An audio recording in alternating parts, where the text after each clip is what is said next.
Hello, and welcome to History 300, The Origins of the First World War. Lecture 18, Russia becomes involved. July the 26th to July the 28th, 1914. Although the Austrians immediately dismissed the Serbian response to their ultimatum as a rejection, in fact, Passage's letter was a work of diplomatic genius. The Serbs had worked for almost 2 days on it, and their time was well spent. On the face of it, the response seemed to be an almost complete submission to the Austrian demands. That was certainly the way it was interpreted in London and Paris. The Austrian ambassador in France reported that what he called the far-reaching compliance of the Serbs had convinced many French people that Belgrade was acting in good faith to try to compromise. In Britain, Sir Edward Grey read the document as Serbia meeting virtually all of Austria's conditions. In fact, however, the more carefully you read the Serbian response, the less clear it was what it said, or indeed, if it said anything at all. In theory, it seemed to agree with more or less all of Austria's demands, but then in each case it offered so many polite qualifications and caveats and complicated concerns that by the end of it, it wasn't clear whether the Serbs were in fact accepting anything. But Passage knew that the point of the response wasn't to conciliate the Austrians. They were bent on war and far beyond conciliation anyway. The point of the response was to win sympathy for Serbia in the other capitals of the great powers, and in that it succeeded brilliantly. July the 25th represented a key turning point in the way the crisis was framed internationally. Up until that time, Austria had still seemed to possess the moral high ground in the dispute. Even though it had taken its sweet time getting round to doing anything about it, it had, after all, been the power that had been wronged. No one doubted that a Serb had killed the Archduke, and no one doubted that an unstable and violent rogue nation like Serbia was certainly capable of having planned such a wicked deed. But the language of the ultimatum and the response turned everything round. Suddenly, it was Austria which now seemed to be bullying a little country which was doing its level best to keep the peace. This was no longer about a murdered aristocrat. It was about the rule of international law. Austria seemed to want war at any price, as the British Prime Minister Herbert Asquith put it. Had the Austrians been a bit less nakedly unreasonable in the way that they had set out their demands, and had the Serbians been a bit less crafty in the way that they had responded to them, it's possible that the crisis would have developed quite a bit differently from this point onwards. Certainly, it might well have affected Britain's position. In Vienna, on the evening of July the 25th, there was the usual uncertainty. Berchtold had gotten the rejection, more or less, of the ultimatum that he had wanted. A cause for war now existed. Yet the Austrians still did nothing initially. Bethmann Hollweg, the German Chancellor, and his deputy Gottlieb von Iago were bombarding Vienna with demands for action. When were the Austrians going to declare war? Why hadn't they declared war yet? But when Berchtold broached the idea with Conrad, his chief of staff, who had been so hawkish up until a few weeks before, he got a swift demurral. The army was not ready for war. No military action would be possible until August the 12th at the earliest. When Bethmann Hollweg heard this, he was apoplectic. Already he was being harried by the British to begin mediation efforts. He could not stall them forever. He needed a war to break out. It was now Sunday, July the 26th. In St. Petersburg, Satsanov took a conciliatory tone in his conversations with the German and Austrian ambassadors, suggesting that surely there was a way to reach some kind of compromise between Serbia, Austria and Russia. Meanwhile, Russian pre-mobilization procedures continued in secret. Satsanov was eager to keep information about his country's military preparations from the British, and he was assisted in this in the almost complete lack of curiosity which the British ambassador in St. Petersburg seems to have taken in them. In Berlin, meanwhile, Bethmann Hollweg was becoming increasingly panicky. The plan that he had hatched on July the 5th was clearly not working. The Austrians were supposed to already be in Belgrade by now. Instead, they had not even declared war on Serbia. The Russians, French and British were all alerted to the danger and were pressing Berlin to calm their Austrian ally down. In particular, Bethmann Hollweg was alarmed by reports coming from the Russo-German border that Russian reservists were being recalled and Russian units were moving into position in the Warsaw military district. In London, Winston Churchill, the First Lord of the Admiralty, and so the politician within the Liberal government responsible for the Royal Navy, ordered the fleet, which had been assembled to conduct summer exercises, not to disperse.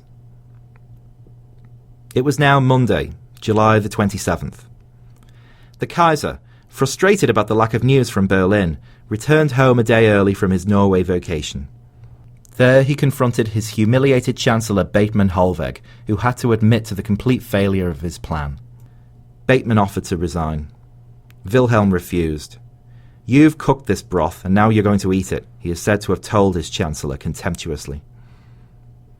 In the afternoon, a surprise announcement arrived in Berlin from Vienna.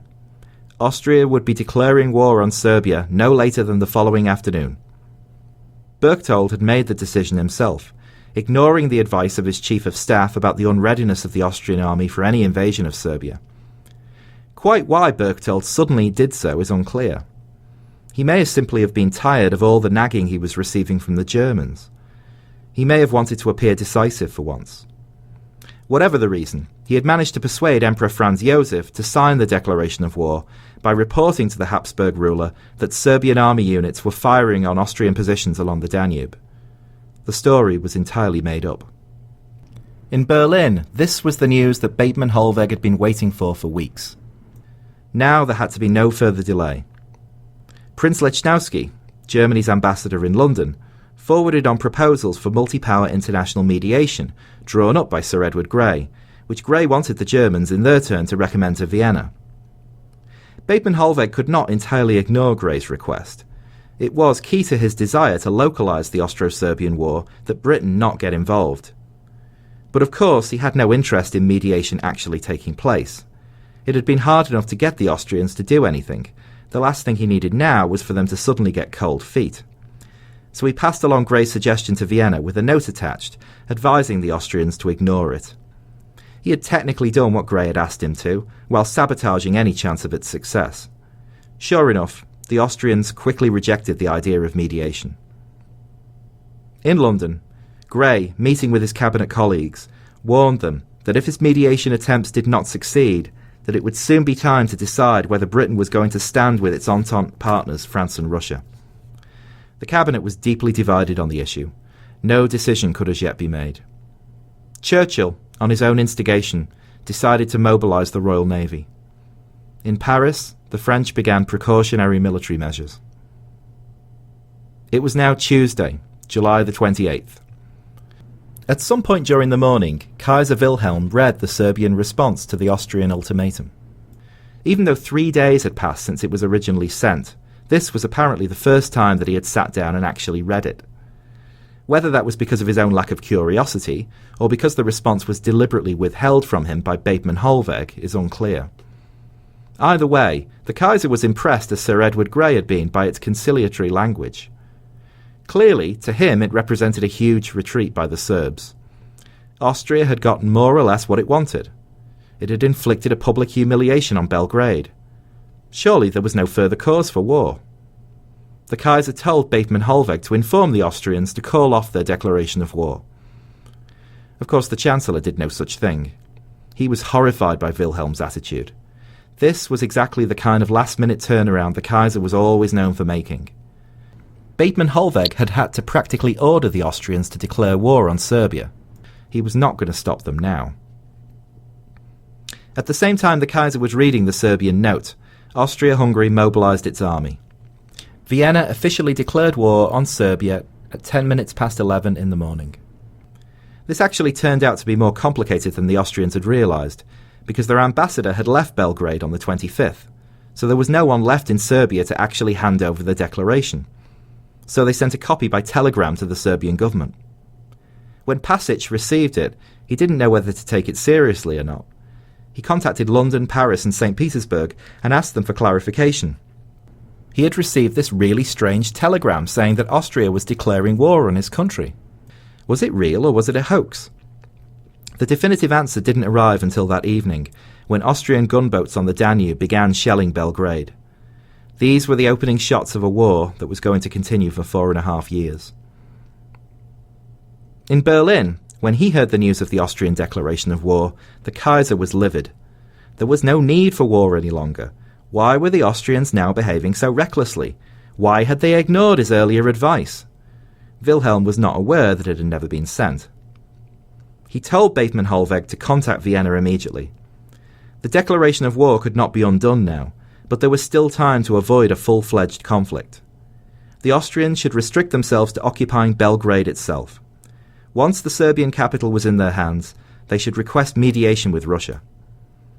Bethmann Hollweg could not avoid forwarding this halt in Belgrade proposal any longer. However, he edited the Kaiser's comments carefully so as not to seem to be pulling the Austrians back too hard. In particular, he removed Wilhelm's claim that war is now unnecessary. That evening, the Kaiser also wrote a personal telegram to his cousin, the Tsar. The unscrupulous agitation that has been going on in Serbia for years has resulted in the outrageous crime to which Archduke Franz Ferdinand fell a victim, he wrote. You will doubtless agree with me that we both, you and me, have a common interest, as well as all sovereigns, to insist that all the persons morally responsible for the dastardly murder should receive their deserved punishment. However, Wilhelm went on, I am exerting my utmost influence to induce the Austrians to deal straightly, to arrive at a satisfactory understanding with you. I confidently hope that you will help me in my efforts to smooth over difficulties that may still arise. This was the first in the famous Willie-Nicky correspondence that was to continue for several days. In St. Petersburg, partial mobilization of the army was officially declared at 4 o'clock in the afternoon.